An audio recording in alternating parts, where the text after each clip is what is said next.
नमस्कार, न्यूज मंच देख रहे हैं आप और मैं हूं विशाल वैभव। उत्तर प्रदेश के पूर्व मुख्यमंत्री सह लोकसभा सांसद अखिलेश यादव ने जो है बीजेपी सहित उत्तर प्रदेश के मुख्यमंत्री योगी आदित्यनाथ पर बड़ा आरोप लगाया है और साथ ही जो कहा है कि बीजेपी जो है कहीं ना कहीं हार के डर से घबरा गई है और इस तरह का जो है नारा दिया जा रहा है कि पटेंगे तो पटेंगे। और भी जो है क्या कुछ कहा है उत्तर प्रदेश के पूर्व मुख्यमंत्री अखिलेश यादव ने, आप सुनिए उनके बयान को। बने रहिए न्यूज मंच के साथ। न्यूज मंच के लिए गणेश कुमार के साथ विशाल वैभव, पटना।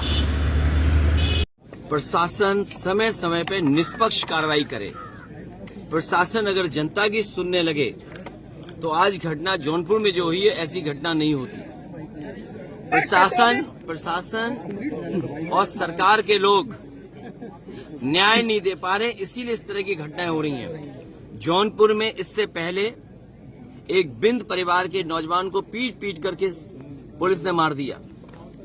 उसी जौनपुर में पुजारी यादव की भी हत्या हुई। अभी कुछ दिन पहले लखनऊ में आपने देखा होगा मोहित पांडे की हत्या हुई। उससे पहले गौतम जो दलित समाज से नौजवान था उसकी हत्या हुई। तो ये कस्टोडियल डेथ और पुलिस मनमानी कर रही है।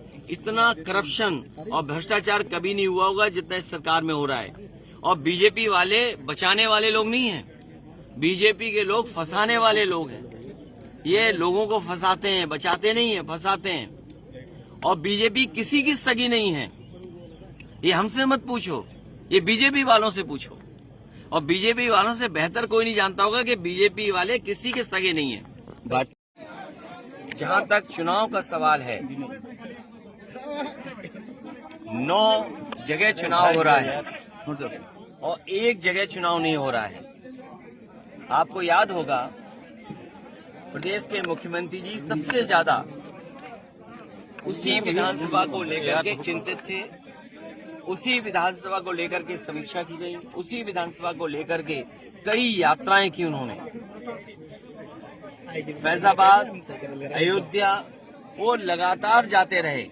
और जब इंटरनल सर्वे में उन्हें पता लगा कि भारतीय जनता पार्टी यहां जीत नहीं रही है, उन्होंने चुनाव टाल दिया। चुनाव नहीं टाला है, जनता के गुस्से का सामना नहीं कर पा रही बीजेपी, अपने आप को अपमान से बचाने का काम किया।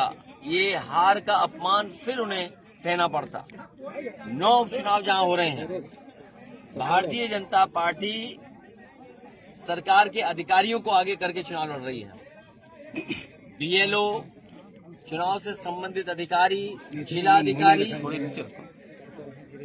जिनकी लगातार शिकायतें हुई हैं, उसके बावजूद भी वो न्याय नहीं दे रहे हैं और निष्पक्ष नहीं है। उसके बावजूद भी जनता इन्हें चुनाव हराएगी। ये 9 के 9 चुनाव भारतीय जनता पार्टी के लोग हारने जा रहे हैं। पीडीए की ताकत बढ़ती चली जा रही है, पीडीए से लोग जुड़ते चले जा रहे हैं और जो लोगों के जुड़ने का सिलसिला है उसी का परिणाम ये है कि भारतीय जनता पार्टी को ऐसे नारे देने पड़ रहे हैं जो राजनीतिक इतिहास के सबसे खराब नारे हैं। सबसे खराब नारा इसलिए है कि ऐसा नारा किसी पॉलिटिकल पार्टी ने नहीं दिया होगा। वो पीडीए की ताकत से घबराए हुए हैं, इसीलिए ऐसा नारा दे रहे हैं। बीजेपी के लोग और बीजेपी की सरकार की स्ट्रेटेजी बहुत साफ है। पहले तो झूठा फंसाओ और झूठा फंसाने पर इतना बदनाम कर दो मीडिया के माध्यम से कि कोई अगर मदद करने आए तो उसे भी प्रशासन के माध्यम से झूठे मुकदमे लगा करके फंसा दो। निष्पक्ष जांच होगी और हमें उम्मीद है कि न्यायालय उन्हें न्याय देगा। और बीजेपी के लोग तो ऐसे हैं, हमारे पत्रकार साथी, अगर आप में से कोई सच्चाई दिखा दे, भ्रष्टाचार की भी खबर चला देगा, तो ऐसा मुकदमा लगेगा, ऐसी धाराएं लगेंगी कि आप हाईकोर्ट में भी घूमते रहना, आप जमानत नहीं पाओगे। ये पीडीए परिवार वो है जो सामाजिक न्याय की लड़ाई को आगे बढ़ाना चाहता है।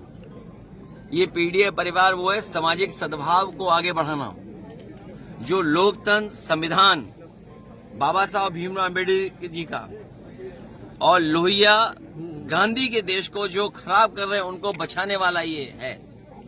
जो भाईचारा कोई बचा रहा है, तो आज पीडीए परिवार के लोग भाईचारा बचा रहे हैं। ये सर ऐसा क्यों बोल रहे हैं, ये बयान देते हैं? उन्हें कोई विभाग अच्छा चाहिए होगा। भैया, यही तो मैं कह रहा हूँ। अखिलेश जी, ये हमारे अखिलेश जी। पत्रकार साथी सब जानते हैं। यूट्यूब तो देखते होंगे, अयोध्या के सब्सक्राइब किया कभी नहीं किया? अगर सब्सक्राइब नहीं किया तो बीच में ऐड आता है, अखिलेश जी। चैनलों में ऐड। ये ऐड है बीजेपी के, निकाला गया है। और ये किस लैब में तैयार हुआ है और सबसे सुटेबल व्यक्ति कौन हो सकता था, उसके लिए हमारे मुख्यमंत्री जी को आगे लाया गया। इस बार पीडीए लोगों को जोड़ेगा। पीडीए की बढ़ती हुई ताकत से बीजेपी घबराई हुई है, इसीलिए इस तरह के नारे दे रही है।